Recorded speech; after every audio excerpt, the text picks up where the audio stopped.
You know, I just think every shot is gonna go in. Unbelievable the way he plays the game. I've been watching him on TV for a minute. It ain't fake. It ain't fake news. Like, I was watching him warm up, and I was just like, that's crazy. It was just like a bad game. He was like, bro, you're getting cooked out there. Like, Curry into double digits. LaMelo Ball over and around Toscano Anderson, crashes the floor. Curry going to be called for the block. So what's up, guys? Mike here, and as you can see, we are about to watch Steph Curry absolutely annihilate and humiliate NBA rookie stars. Now, with that said, you might be thinking, Mike, of course Steph has embarrassed rookies in the past. I mean, he's Steph Curry. But the thing is, I will tell you right now, these stories are awesome. They include revenge, betrayal, humiliation, and on top of that, if this video does well, if you guys like this concept, I can do this with other players for you guys. Guys like LeBron, Kobe, Wilt. We will see. If you like this series, comment below, hit the like button. But for now, let's start off this video with one of the most promising rookies in the NBA today, Anthony Edwards, a man who is usually known for dunks like these. Ooh, they were lucky that wasn't turned over. Anthony Edwards, that time he does finish with the exclamation point. Watanabe got his feelings hurt on this one. Ant off the feed. Anthony Edwards just absolutely destroyed Gabe Vincent on that play. With Bembry, both go down. 5 on 3. Oh! Anthony Edwards! That's a man's jam! And while someday in the future, Anthony Edwards himself might have a video dedicated to him embarrassing rookies, for the sake of this video, I'll just say it. In his first game against Steph Curry, Steph dunked on him, at least statistically, and Ant-Man himself would admit it. He has admitted it, because in his first game against Steph, Anthony Edwards did put up 15 points, but also shot just 4 for 13 in a 22-point loss. He did not leave the court that night disappointed, however. He left in awe. Just listen to what he had to say about watching Steph. I've been watching him on TV for a minute. It ain't fake. It ain't fake news. It's real. It's real. He just take one dribble and pull up from deep, shoot it like it's nothing. Like, I was watching him warm up, and I was just like, that's crazy. Then, when asked why the Timberwolves could just not come back and win this game, Edwards said this. Steph, he came in the game and scored like 12 points straight by himself. So that was the difference. Here's where things get even more interesting, because not only did Steph take down Anthony Edwards in this game, but also the Timberwolves had cut the lead against the Warriors to just 8 points with around 6.5 minutes left when Steph Curry checked back into the game. And that is when Steph proceeded to do this. 6.5 left. Wiggins, Looney, Steph, Draymond, and Wanamaker. And Curry 3. That's the way to settle things down. And Steph, my goodness, shot it from the Ferry building, drops in another 3. Look at him talking to the bench. 12-point game. Oh, Steph. Oh no. Couple fakes. Can play Steph off the ball a little bit too if you need. Curry. He will back up and put him away. As we just saw, Steph Curry went nuclear on the Timberwolves and Anthony Edwards, but again, nothing but respect from Anthony Edwards for Steph Curry. Look at the two of them right here in this picture. Obviously, the two do share a bond, with Steph as the vet who respects the up-and-coming rookie. Watch here as Ant tells Steph, I might get 50. And I love how Steph is just like, okay, yeah, you might. Especially because during this season, in his second year, during this game, Anthony Edwards dropped 48 points on Steph and the Golden State Warriors, a number that is currently his career high. So on the other end of this, Steph himself is giving Anthony Edwards plenty of praise. He's saying things like, quote, he's obviously skilled, he's super talented. However, still Ant does have the ultimate respect for Steph, as when Ant was told by a reporter that if he shot 43% from 3, he'd be better than Steph Curry. Well, if you're 43%, you'll be better than Steph, so that's pretty good. nah, I'd never be better than Steph. But before we continue, guys, I am very excited to say that this video is brought to you by SeatGeek. And as you may know, I've worked with SeatGeek for a long time, and I am so happy to finally be working with them again. Because guys, live events are finally back. We can finally go watch the NBA in person. I can go finally watch St. John's lose in person. Whether it's a sport, team, concert, or artist, you name it, our friends at SeatGeek have all of the tickets and have you covered. And the way they do it is also designed to make buying simple for you you while also getting you the best deal possible. SeatGeek puts tickets from all over the web to make buying simple. SeatGeek also rates tickets on a scale of 0 to 10 so you can make sure you are getting a great deal. Green means good here, red means bad here, and personally guys, I love this feature. I use it all of the time myself. I mean, who doesn't want the best deal? And SeatGeek has that, and I have the best deal for you, because right now if you use the promo code 2KMike on your first order on SeatGeek, you are going to get $20 off of your tickets. Yes, that is $20 off of your tickets with the promo code 2KMike on your first purchase. The link to download SeatGeek and the link for my promo code are both going to be in the description right down below. Go download SeatGeek and use my promo code 2KMike to get $20 off your first purchase. Again guys, personally I do use SeatGeek all the time. I love them. Now back to the video. Moving on, Collin Sexton is currently one of the weirdest players to me in the NBA because he averaged 24 points per game as a third-year player and seemingly has no trade value at all. Now that to me is very interesting, but in terms of his rookie season, Collin Sexton is also a very, very weird case here, as Sexton swears he has already gotten revenge on Steph Curry. The thing is, I'm not so sure, so I want you to be the judge here. Listen as at first Sexton says this. I think he was playing, I don't know, I think he was playing Warriors or something. And it was just like a bad game. He was like, bro, you're getting cooked out there. Like, I'm like, bro, it ain't nothing I can do. And we don't even need to dig deeply into the first game the two played against each other here. Steph not only scored 42 points while connecting on 9 3-pointers, but also finished with 9 rebounds and 7 assists in his first game against the Young Bull in a 24-point win. So just to put it simply, yes, Sexton and the Cavs did get torched. I mean, he even admitted it. It happens. It's Steph Curry, right? But then listen to this. But what you did, when we played in Golden State, you got your get back. Yeah, I definitely did. We definitely did. So I remember that for sure. Now, Collin Sexton, as you just heard, along with Jerron Blossomgame, who was also a rookie with the Cavs back in 2019, just expressed that he got Steph back. And here is where I want you to be the judge here, because I mean, come on. Am I crazy? In the second game the two played against each other, the last game the two played against each other during Collin Sexton's rookie season, I will give it to him for sure. Collin Sexton did go off a bit as he scored 9 fourth quarter points and cut the lead to just 3 with 3 minutes left. But literally, that is all he did here. After he scored with around 2 minutes 50 seconds left, he not only missed his next 3, but I thought Sexton might take him off with his quickness advantage there, but he didn't. Steph, a good look for 3.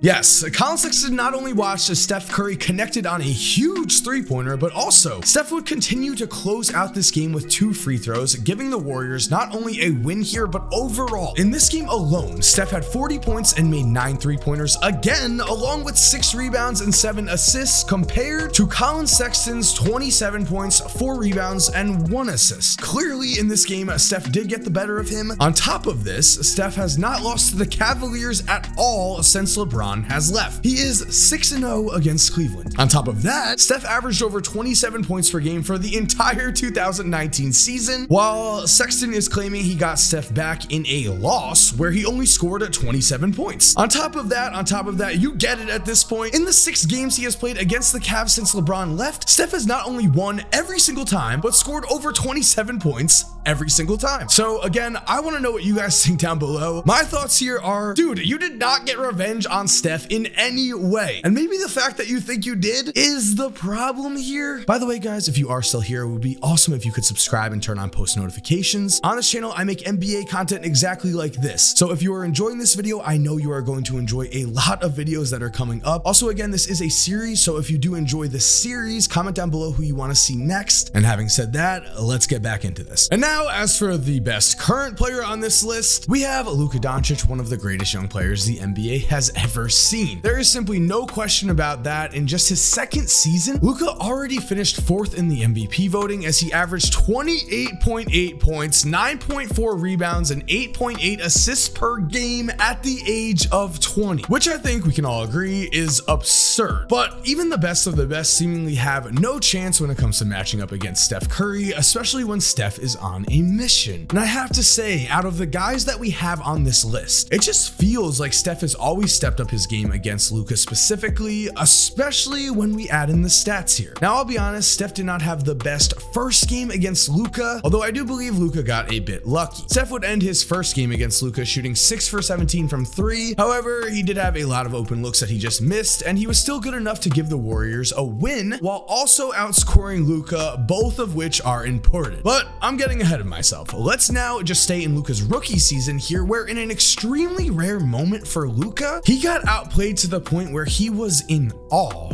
of what was happening. As after his second Steph Curry experience, it just seemed like Luka was at a loss for words. He would say, quote, "It's nuts. He's a hell of a player. He does things you can't guard. It's just nuts what he does." And when we watched the show that Steph put on in this second game, I mean, I was left speechless too. As with under 4.5 minutes left to play, the Warriors were down by 5 to the Mavs when Steph Curry just decided he was not going to lose. Curry got it back, and such a quick release. Close out by Finney-Smith. Curry under the defense. Floater. Tie game. 114 all. It's at 4, and it is Luka magic time. Oh, it's so close to delivering. Finney-Smith, the defender. Shooting over Finney-Smith with 3. He is sensational. Yeah, and in this 5-point win, Steph not only closed out the game, but also finished with 48 points and 0 turnovers compared to Luka's 26 points and 5 turnovers, which is fine. People get lit up by Steph Curry on a daily basis, especially NBA rookies. The thing is though, as Luka is one of the best young players we've ever seen, Luka is more than able to step up to the challenge right in front of him, and Steph knew this was coming, because after watching Luka play in the NBA, Steph had nothing but great things to say about him, as when asked about a rookie Luka, Steph would say he's found a way to impose his will most nights. It's going to be good to see him develop into a star, which Luka would do the very next season when he already was deemed a top 5 player in the NBA, at least awards wise, when he was named first team All-NBA, an almost unheard of accomplishment by a second-year player, especially one so young. As if we remove anyone from the year 1947 here, we are left with a list that includes only Hall of Famers or surefire Hall of Famers with names such as LeBron James and Kevin Durant. So with that in mind, back to the whole Luka could not outscore or beat Steph thing, we have to remember, Steph missed all but 5 games in the 2020 season, and so when he came back in 2021, Luka had gone from a rookie to an established star. But even with a better team on paper, as the Mavericks would make the playoffs and the Warriors would not, Luka would fall again in his third game against Steph, making him 0-3 in the wins column, and again, he was outscored, this time by just a single point, which meant he was close. He was ready in game 4 to go out and seize the moment, and after a 3 with around 45 seconds left, the Mavs were up by 7 and the game was all but over. Only on the other end, and I like this, Doncic trying to track Curry. Curry fakes the 3, fires up another 3, bang! Curry with an answer. Final possession, Curry on the drive, gets inside, reverse, banks it home, and the foul! And then Luka did actually finally get the best of Steph in terms of a win. The Mavericks won this one. And also because Luka did finish this game with 42 points, he probably also got the best of Steph there too, right? Well, despite the win, I don't think Luka felt like he really got the best of Steph in general, as Steph Curry finished with a casual 57 points of his own. Now in game 5, Luka would both beat and outscore Steph, but man, this is already an established crazy back and forth thing we have going on. I love this. I want to see it develop into even more of a young versus old rivalry. I want to see these guys match up in the playoffs because they put on a show. And finally, we have our final guy that Steph Curry has humiliated, and of course it is LaMelo Ball. The thing is though, I'd say out of everyone on this list, Melo has the most unique story, as unlike the other 4 players here, Melo's humiliation came before he ever stepped foot on an NBA basketball court. Let me explain. Actually, let's let former NBA player Jalen Rose explain. And by the way, the night of the draft, the Golden State Warriors told LaMelo Ball they were going to take him next, and they didn't do it. Really? That story going to come out soon. Right after they got off the phone with LaMelo Ball's team and telling them they were going to take him, I was a part of the next call. As a matter of fact, I sent an internal text to our producer on Countdown and told them that. And then 3, 2, 1, the pick happened, and they didn't do it. True story. Did you hear what I just heard? Not only did Jalen completely double down on his story, but look at how LaMelo Ball acted during this draft. Just know it's up. You'll see my fingers. So we not only just heard Jalen Rose, a very, very respected former player with inside information he has already given in the past, give us some big inside information on LaMelo, but we also saw Melo himself hold up the number 2 way too often. So why did the Warriors seemingly change their minds here? Well, it might have been because of LeVar Ball, as LeVar Ball himself said, I don't know if he called me a Kardashian or coaching or something, but I got mad and I told him he was the Milli Vanilli of coaching. How you gonna play for a guy who's mad at your dad? I can see him saying, hey, I'm your employee, don't listen to what your dad is saying. Which I could definitely see, not the mad at your dad part stuff, that's just ridiculous, but more of the Kardashian aspect. As at the time, it was a concern of some that LaMelo Ball was going to bring some kind of off-court drama to whatever team he joined. That of course has not been the case in Charlotte, as LaMelo is just in his 2nd season and has already been named an NBA All-Star. He is at this point in time the franchise player for the Charlotte Hornets, and if the Warriors had him, they could have either traded him for a huge established name at this point, or just, you know, going forward, they could have had him learn from Steph Curry and develop into their next franchise star. Instead, they've created a rivalry with LaMelo and possibly the entire Ball family, and I've just got to say, I am here for it. It is clear from researching this video that LaMelo does not say a lot of nice things about Steph or the Warriors in general. Steph has praised him, sure, but I mean, on top of this whole draft day story, Steph also did this to Melo pretty recently. Curry into double digits. LaMelo Ball over and around Toscano Anderson, crashes the floor.